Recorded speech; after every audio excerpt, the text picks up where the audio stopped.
Olá pessoal, tudo bem? Dando início ao nosso PET Volume 3, nossa primeira semana vem como temática o agronegócio e a agricultura familiar. Bem, vamos falar primeiro sobre a agricultura familiar, né? A agricultura familiar é a produção agrícola e pecuária realizada por pequenos produtores, empregando em geral a mão de obra relacionada ao núcleo familiar, mas também podendo contar com a presença de trabalho assalariado.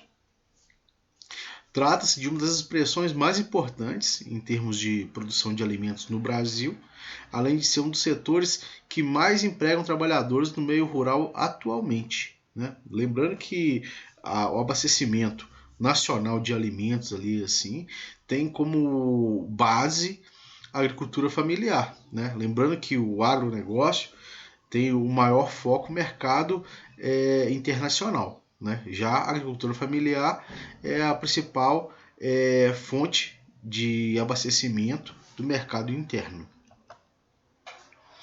Em termos gerais, a agricultura familiar caracteriza-se pelas pequenas propriedades, pelo fato de ser a família a dona dos meios de produção e da terra, e pela produção geralmente pouco incrementada por fertilizantes, voltada em maior parte para a produção de alimentos e bens de consumo. No Brasil, a agricultura familiar, conforme dados apontados no Censo Agropecuário de 2006, emprega cerca de 80% da população do setor rural e totaliza cerca de 40% de toda a produção agrícola, apesar de ter menos de 20% das terras agricultáveis no país. Ao todo, ela produz 87% da mandioca, 70% do feijão, 46% do milho, 38% do café, 34% do arroz e 21% do trigo no Brasil. Ainda que seja uma atividade muito importante para o sustento de diversas famílias que vivem na zona rural, dados apontam que cerca de 70% dos alimentos consumidos no Brasil são fruto da agricultura familiar. Vale frisar que nesse processo, técnicas de cultivo e extrativismo que englobam práticas tradicionais e conhecimento popular estão presentes. No Brasil, a agricultura familiar está presente em quase 85% das propriedades rurais do país. Cerca de metade desse percentual está concentrado na região nordestina. O Nordeste é responsável por cerca de 1/3 da produção total. As principais características dos agricultores familiares são a independência de insumos externos à propriedade e a produção agrícola estar condicionada às necessidades do grupo familiar. No entanto, diversas outras características estão associadas a esse tipo de agricultor, como o uso de energia solar, energia animal e humana. A pequena propriedade, a alta autossuficiência e pouco uso de insumos externos, a força de trabalho familiar ou comunitária, a alta diversidade ecogeográfica, biológica, genética e produtiva, baixa produção de dejetos, a predominância dos valores de uso se baseia no intercâmbio ecológico com a natureza, o conhecimento holístico, ágrafo e flexível. Lembrando que esse conhecimento ágrafo é aquele que não está escrito, né? São técnicas rudimentares de manejo, né? Que foi passado de geração em geração. O agricultor familiar é regularmente citado como sendo de baixa tecnologia. Esse fato, no entanto, devido à ampla variabilidade cultural, social e econômica, não ocorre para todos os agricultores. Deve-se considerar que baixo insumo não é baixa tecnologia. Portanto, deve-se dissociar baixa tecnologia de baixo insumo. O agronegócio né, a outra vertente dessas atividades aí. Falamos inicialmente da agricultura familiar, falaremos agora do agronegócio. O agronegócio, eventualmente denominado por agrobusiness, né, é um termo em inglês que significa agronegócio, é utilizado para fazer referência ao contexto socioespacial da produção agropecuária, incluindo todos os serviços, técnicas e equipamentos a ela relacionados, direta ou indiretamente. Portanto, esse setor da economia envolve uma cadeia de atividades que inclui a própria produção agrícola, cultivo de culturas como o café, algodão, pecuária, etc. A demanda por adubos e fertilizantes, o desenvolvimento de maquinários agrícolas, a industrialização de produtos no campo, como óleos, cigarros, cafés solúveis, entre outros, e o desenvolvimento de tecnologias para dinamizar todas essas atividades. Ao contrário do que muitos imaginam, né, o agronegócio não está somente relacionado com o campo, ele especializa-se também no meio urbano, sendo um dos vetores de promoção da subordinação das atividades rurais à dinâmica das cidades.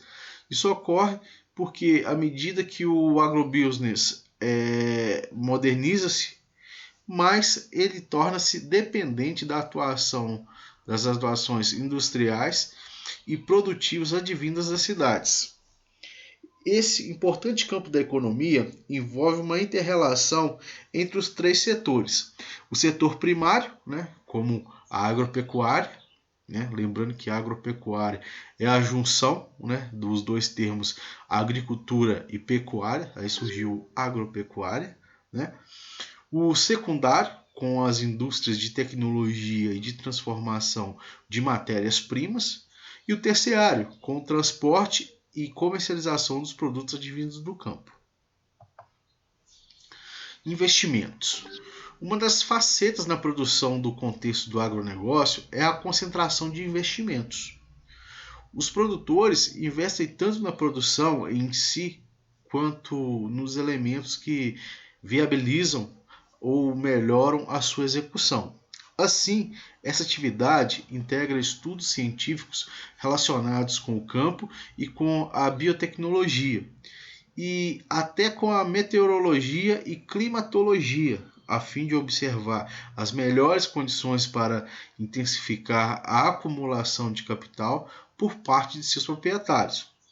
O agronegócio brasileiro é um dos mais representativos do mundo, sobretudo no que diz respeito à dinâmica de exportações. O Brasil é o maior exportador mundial de café, açúcar e cana-de-açúcar. É também o segundo maior exportador de carne bovina e o maior exportador de carne de frango, sendo também o quarto do mundo na venda internacional de carne suína. A tendência é que os lucros produzidos nesse setor intensifiquem-se ainda mais, com as altas estimadas em 40% nos próximos anos, segundo o Ministério da Agricultura.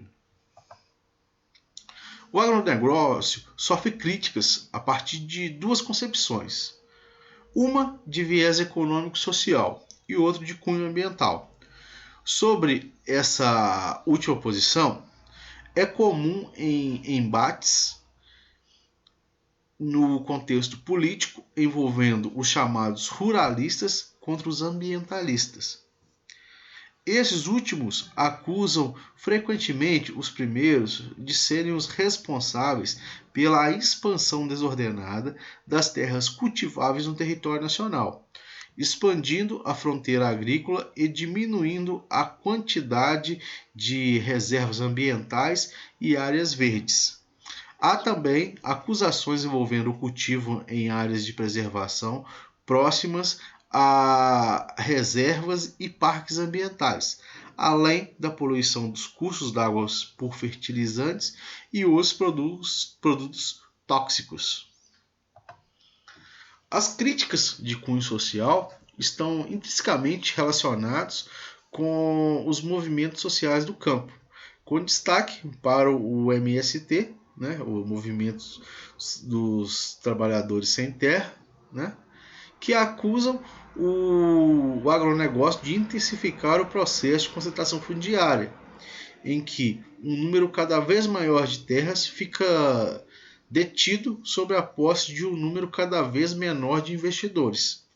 Além disso, os ruralistas, nesse caso, são acusados de travarem as políticas de reforma agrária no Brasil, que se arrasta desde meados do século XX, sem uma solução definitiva.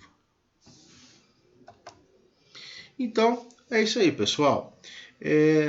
Na aula de hoje, a gente entendeu sobre a funcionalidade, né, da agricultura familiar, do agronegócio e as políticas que envolvem ambos, né?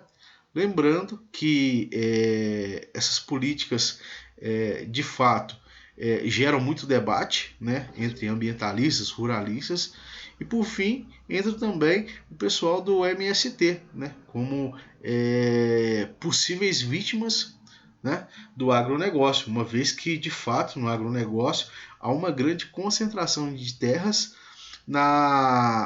sobre domínio de uma parcela pequena da população. Tá certo? Um abraço a todos aí, até a próxima.